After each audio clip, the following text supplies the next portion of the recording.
বলো কি দাদা দাদা তুমি তো ভালো কথা বলতে পারো এই জন্য। হ্যাঁ টিচার মানুষ প্রফেসর ক্লাসে কিভাবে বক্তৃতা দাও দাদা অন্য ফর্মে চলে যায় তখন এই লোকের সাথে ম্যাচ করতে পারবেন না। হ্যাঁ তোমার অভিজ্ঞতা বলো নেপাল সম্পর্কে কেমন লাগলো পোখরা কেমন লাগছে পোখরা এই ফিল দেখে খুব ভালো লাগছে। ইংলিশে বলতে হবে না, হিন্দিতে কিসে? বাংলায় বললেও হয় হ্যাঁ দাদা ইউটিউবে ছাড়েন না দাদা। হ্যাঁ বলো কেমন লাগছে নেপাল সম্পর্কে বলো কাইকিং এর এক্সপিরিয়েন্স খুবই ভালো ছিল। হ্যাঁ হ্যাঁ তারপরে হচ্ছে জিপ লাইনারটা অসাধারণ ছিল। পোখরার ফিল একটা ভালো লাগছে। আর আর আর পিস প্যাগোডা অসাধারণ ছিল। দেন হচ্ছে কি যেন ওইটা, হ্যাঁ হ্যাঁ অন্নপূর্ণা রেঞ্জ দেখছি, ওই জায়গাটার নাম যেন কি, সারাংকোট, সেটা অসাধারণ ছিল। আর আর আর চন্দ্রগিরি গেছি, সেটার এক্সপিরিয়েন্স তো অসাধারণ। এই তো চন্দ্রগিরি না আর আমাদের এভারেস্ট ইন্টারন্যাশনাল অ্যারেঞ্জমেন্ট কেমন লাগছে ভালো। তাই না গুড সে হোটেলগুলো যেগুলো রিকমেন্ড করছি সেই হোটেল সম্পর্কে ভালো ছিল দাদা, ভালো ছিল। তাই সবচেয়ে বেস্ট হোটেল তোমার এই 4-5টার মধ্যে কোনটা বেশি ভালো লাগলো কোনটা? কনফিউজ না সবই তো এক না এনভায়রনমেন্টের দিক থেকে আমি যদি বলতে চাই, বেশি এনজয় করছি গতদিন একটা ওই যে কি লজ, এই যে ধুলিখেল লজ রিসোর্ট ধুলিগেল লজ রিসোর্ট।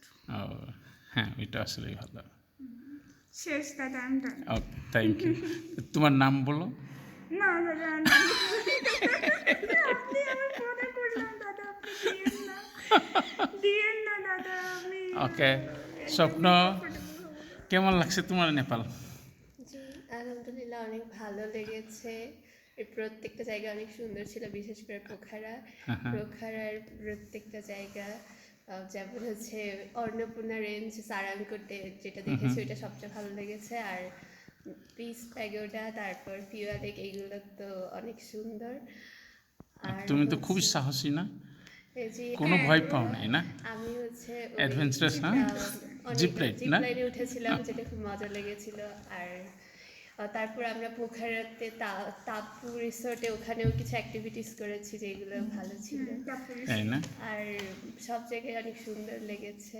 আর যদি হোটেলের কথা, দুইটা হোটেল বেশি ভালো লাগছে। একটা হচ্ছে পোখারা ভ্যালি যেটাতে ছিলাম, ওইটা ভালো লাগছে। আর পোখরা ভিলেজ রিসোর্ট হ্যাঁ পোখারা ভিলেজ রিসোর্ট, আর হচ্ছে গত দিনের যে হোটেলটা ধুলিখেল লজ রিসোর্ট এই দুটা হোটেল বেশি ভালো লেগেছে। ওকে সেতু এবার তোমার পালা হ্যাঁ, প্রাকৃতিক দিক থেকে নেপাল সুন্দর। নেপালের সবচেয়ে বড় আকর্ষণ হচ্ছে সারাংকোট। সারাংকোটে যদি অন্নপূর্ণা রেঞ্জ দেখা যায় তাহলে নেপাল সাপোর্টটা খুব ভালো লাগে। তো আমরা আল্লাহর রহমতে এটা দেখতে পেরেছি। আর পিস প্যাগোডা অবশ্যই ভালো। আর অ্যাক্টিভিটি, ছোটোখাটো অ্যাক্টিভিটির জন্য টাপুর রিসোর্ট যেটা আছে এটা ভালো। আর হোটেলের কথা বলতে গেলে পোখারা ভিলেজের হোটেলের ভিতরে রুমের অ্যারেঞ্জমেন্ট, রুম ফ্যাসিলিটি খুবই স্ট্যান্ডার্ড, আধুনিক। আর ধুলিখেল রিসর্ট ভিলেজ, ধুলিখেল লজ রিসর্ট যেটা, ওটার রিসর্টটা বড়, চারিদিকে অনেক প্রাকৃতিক দৃশ্য সৌন্দর্য আছে। তবে ওদের রুমের ভিতরের অ্যারেঞ্জমেন্টগুলো একটু ওল্ড মডার্নের। মোটামুটি এই নাগরকোটে আমরা সানরাইজও দেখতে পারি নাই, আবার এভারেস্টের যে রেঞ্জ এটাও মেঘের কারণে দেখতে পারি নাই। মোটামুটি এটাও খারাপ না। তবে কেউ যদি পোখারায় সারাংকোটে অন্নপূর্ণা রেঞ্জ দেখে তাহলে নাগরকোট তার ভিজিট না করলেও চলবে। ওকে তো নাগরকোটটা অনেক উপরে, একটা হাইটটা অনেক ভালো।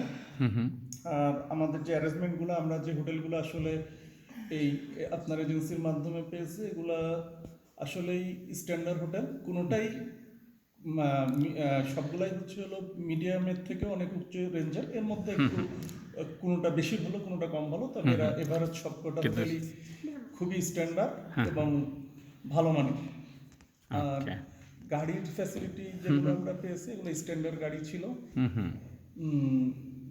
এটাই। তবে পোখারার যে ট্যাক্সিগুলা এরা ড্রাইভাররা মাঝে মাঝে একটু ঝামেলা করে। তো আর arrangement তোমার ভালো। পরিচয়টাও দাও, তুমি আমি এখন কোথায় ইঞ্জিনিয়ার আছো? হোসেন সাইফুর রহমান, বাংলাদেশ থেকে এসেছি। হ্যাঁ হ্যাঁ তো এই আর কি, নেপালের ট্যুরটা আলহামদুলিল্লাহ এজেন্সির মাধ্যমে আমাদের ভালোভাবে সুন্দরভাবে সম্পূর্ণ এখন হচ্ছে। কোথায় কার্যরত আছো? আমি খুলনা ইঞ্জিনিয়ারিং ইউনিভার্সিটিতে কর্মরত। কুয়েট না? ওকে, সবাইকে ধন্যবাদ। ঠিক আছে, থ্যাংক ইউ। দাদা হ্যাঁ, এবার ম্যাডাম। ঠিক আছে।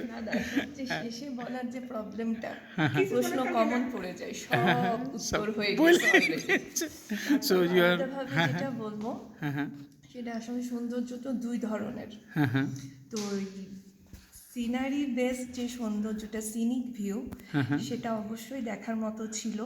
আলহামদুলিল্লাহ, আমরা যদি আজকে এখান থেকে নাগরকোট থেকে রেঞ্জটা দেখতে পেতাম তাহলে হয়তো মানে স্যাটিসফ্যাকশন লেভেলটা আরো অনেক বেড়ে যেত। যেহেতু ওটা পাইনি, সেই জন্য একটা অপ্রাপ্তি থেকে গেছে। কিন্তু আল্লাহ মাশাআল্লাহ যা দেখাইছে, অনেক সুন্দর সুন্দর জিনিস দেখেছি। এবং কিছু জিনিস এতটাই সুন্দর যেটা ছবিতে হয়তো আনতে পারিনি, কিন্তু চোখে আনতে পারছি। ওটা নিয়ে পরে চিন্তা করতে পারবো, সেই জায়গাটা তৈরি হয়েছে। সো মনে হচ্ছে ওয়ান্স ইজ নট ইনাফ না, নেপাল আবার আসবা, তাই না? তবে এবার হচ্ছে নেপালে যেটা মোটামুটি দেখার, আমার মনে হয় যে আমার দেখা হয়ে গেছে। নেক্সট এখন অন্য জায়গায় এক্সপ্লোর করার ইচ্ছা আছে, দেখি আল্লাহ কি করে। Thank you.